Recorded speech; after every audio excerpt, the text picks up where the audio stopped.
Hello everyone, welcome to Hopeful Moments 1. Today, we will listen to a story about the importance of not taking advantage of others' service and showing respect to those around us. This also reflects the need to handle situations intelligently and calmly in environments where conflicts may arise. Today's story will take you through a surprising situation. It's about how an employee used humor and quick thinking to deal with a difficult customer, instead of simply enduring the criticism.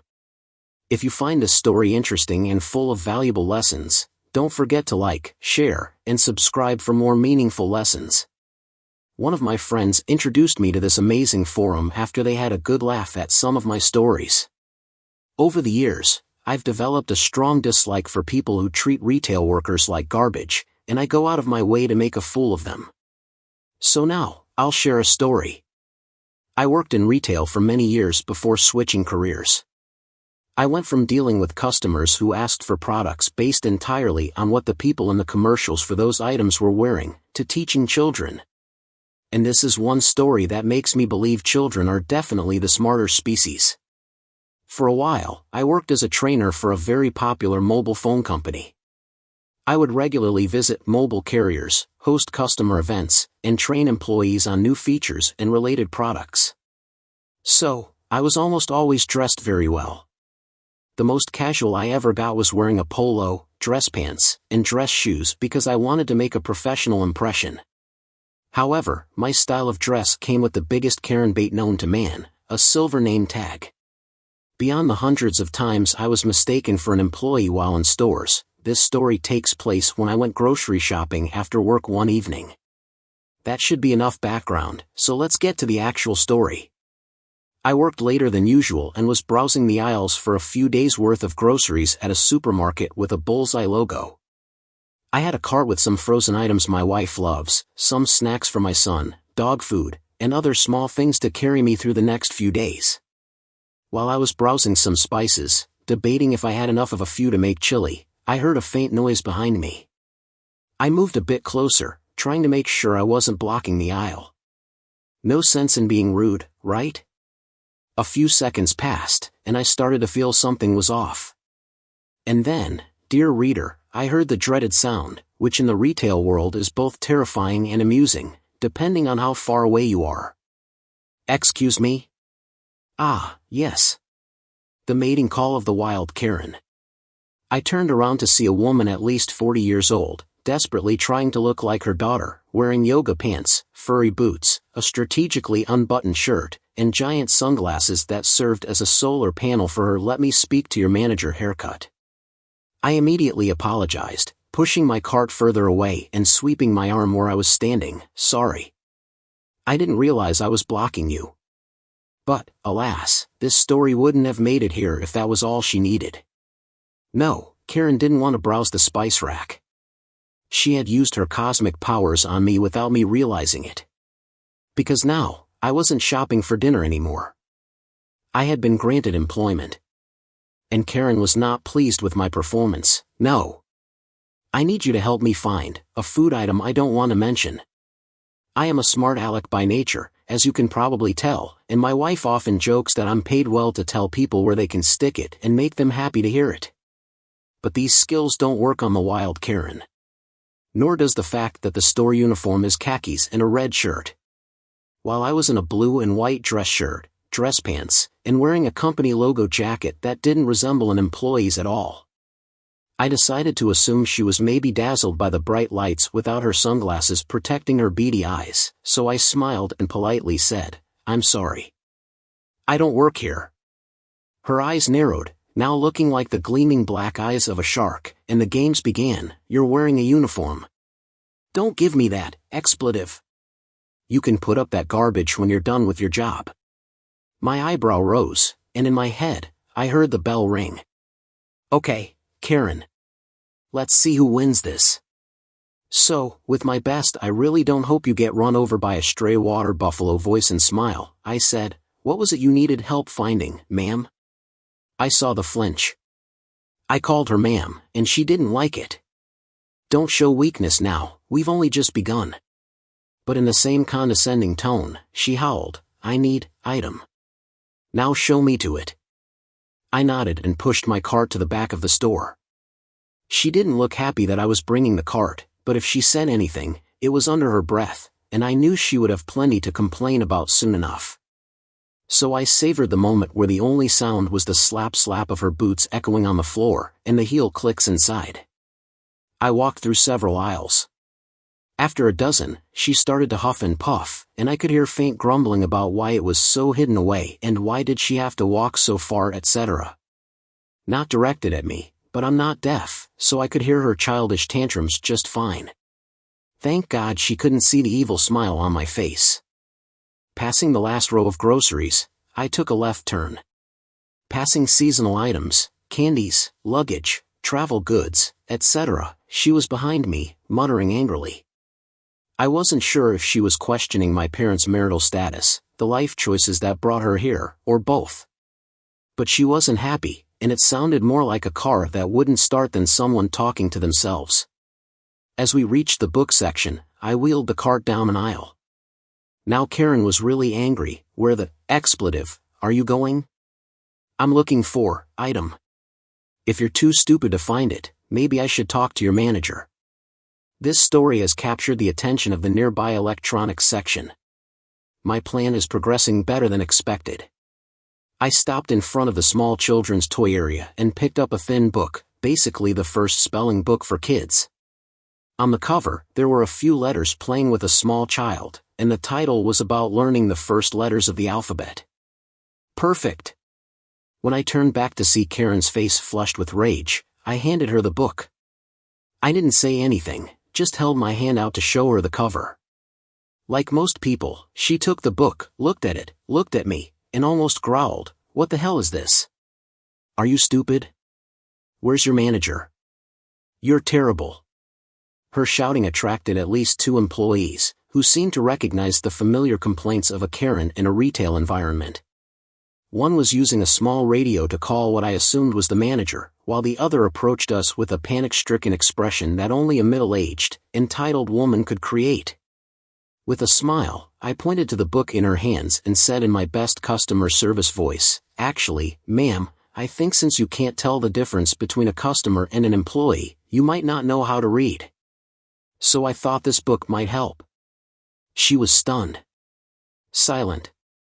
The poor hamster responsible for running the complex operation keeping Karen working overtime. When the employee finally approached us, they didn't know what I had said, but just saw me smiling politely like a customer service representative. Karen was still standing there, mouth agape from what I had said, when they tried to greet her kindly, "Hello. Is there anything I can help you with tonight?" Karen was very angry. She threw the book at me, literally and figuratively, and began shouting. I dodged the book as her furious roar grew louder. "How dare you talk to me like that? I want to speak to your manager right now. He needs to be fired." Oh no! She still didn't get it. Maybe I should start with an easier book? Dr. Seuss, perhaps? Maybe something on cassette tape? She didn't slow down, cursing like a wild mink, and in the string of vulgarities, there were words I couldn't even comprehend. Mostly short phrases. The employees were desperately trying to extinguish the Karen fire, her face turning so red that I swear smoke was coming from her badly dyed hair, and the employee in the distance through the walkie-talkie was clearly begging for a manager or a priest. I stepped back, staying out of the way of her wild hand swings, just waiting politely. I took out my phone to text my wife that I was being detained and there would be an interesting story when I got home. She replied, as she understood me, "What did you do this time?" I love that woman. When the manager arrived, they must have run out of priests. Karen was pulled aside, and he tried to calm her down. The employee standing near me looked at me, and with a confused look, asked, "What happened?" Not wanting to ruin the joke, I just gave a humorous look and lightly said, "Wasn't the hair a dead giveaway?" "Big mistake." The employee laughed, then quickly stopped. I don't think he expected me to recognize the wild Karen tail fur. But Karen heard the laughter and slowly shifted from silence to a string of complaints, then back to rage. Once again, she was nearly bubbling over. After a few more minutes, the manager got her to step aside and came closer to talk to me. He began asking all sorts of questions that she had clearly embellished. Why did you call her expletive? Did you throw the book at her? Did you follow her? Questions like that. Things that could be accused if you had even the slightest notion of reality. So, in a polite tone, I explained that I was shopping, and she asked me to show her an item and wouldn't accept that I didn't work here. This made the manager frown as he looked at me. He saw how I was dressed, and I think a little light, and his eyes went out. Perhaps realizing that he had to think less of humanity than he had just 5 minutes earlier, and that took away part of his soul. I've been there. So I smiled and nodded when I saw that he understood I had actually been kidnapped to find something for this woman, and everything in his mind seemed to light up. He must have seen enough of these situations to know what happened, or at least something close to it. But I nodded and said, since she can't read and might be colorblind, I got her an alphabet book. I thought if she could read, that would solve all her problems. She threw the book at me, cursing like a sailor and demanding you fire me. Maybe I should have picked something with crayons? The employee, standing nearby, was at his wit's end. He started laughing. Laughing uncontrollably. His laughter made him retreat into the stockroom door. Though he was out of sight, I could still hear his laughter echoing back. The manager, a seasoned retail war veteran, tried to make his initial laugh sound like a discontented groan when he saw the employee retreating. But his face crinkled, and I'm sure he found this at least somewhat amusing. Karen was furious because the employees were laughing, at least recognizing that she was the one being mocked. Even though she didn't hear the laughter. So, points for her situational awareness. She started walking toward us as the poor manager's soul began to deteriorate inside him. She was in full-on complaining mode. This company, I know, X, and everything sounded like a teacher from Peanuts if you've ever worked in retail. The manager, turning back with a stern look, raised his hand and stopped her with the strange power of a person skilled at handling Karens. Ma'am, once again, her eyes narrowed, I ask that you stop harassing the other customers and lower your volume. A vein on her forehead started dancing, and she was gearing up for another attack. He's the one harassing me. She nearly tried to lunge past him, pointing at me like a predator's claws.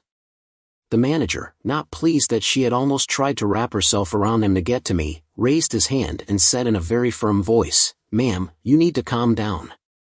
If you can't, I will ask you to leave. Karen's confused and unintelligible words couldn't be translated into text. And if I thought I could escape from this, I recorded it on my phone. At this point, she protested, swore, threatened, and even swiped her hand across the shelves in anger, knocking almost everything down as she screamed at the manager. And that's when I knew what was coming. She wouldn't be asked to leave. Oh no! Now, she was about to become an arrested audience member. The manager called someone from the clothing department, and 2 women came over. Fortunately, they succeeded in wrestling with her and started taking her toward the front. The employee had walked away laughing, came back, and escorted me to the food section, telling me she would be held back and banned from the store. He was in a good mood, except for maybe having to clean up her tantrum. We laughed at the absurdity of what we'd just witnessed. A few minutes later, I had paid and was heading out the door when 2 police officers walked in, looking rather displeased. I left with a smile on my face. The lesson of the story, kids? Never impose yourself on strangers and think they should tolerate your impulsive behavior. You never know when you'll run into the alligator hunter of Karens. The story of Karen in the store is not only a funny situation but also a lesson in how to handle tough situations in life, especially when dealing with people who are disrespectful and have a negative attitude. The takeaway is that we should not let disrespectful behavior affect us. Instead of reacting negatively, staying calm and using intelligence and humor to handle the situation helps reduce tension and can sometimes make the other person realize their wrongdoings. Additionally, the story emphasizes that we should respect the work and service of others and not abuse power or attitudes to bother those working to serve the community. The advice for the character in the story is to always maintain a calm and professional attitude in all situations, especially when dealing with difficult customers like Karen. While humor and smart reactions can bring joy and reduce stress, it's also important to always maintain respect and not complicate the situation further. Handling situations delicately not only helps resolve conflicts but also demonstrates tact and patience, which will help build a stronger and more professional image in the workplace. Don't forget that sometimes, help from colleagues and management can be crucial to ensure the situation doesn't get out of hand.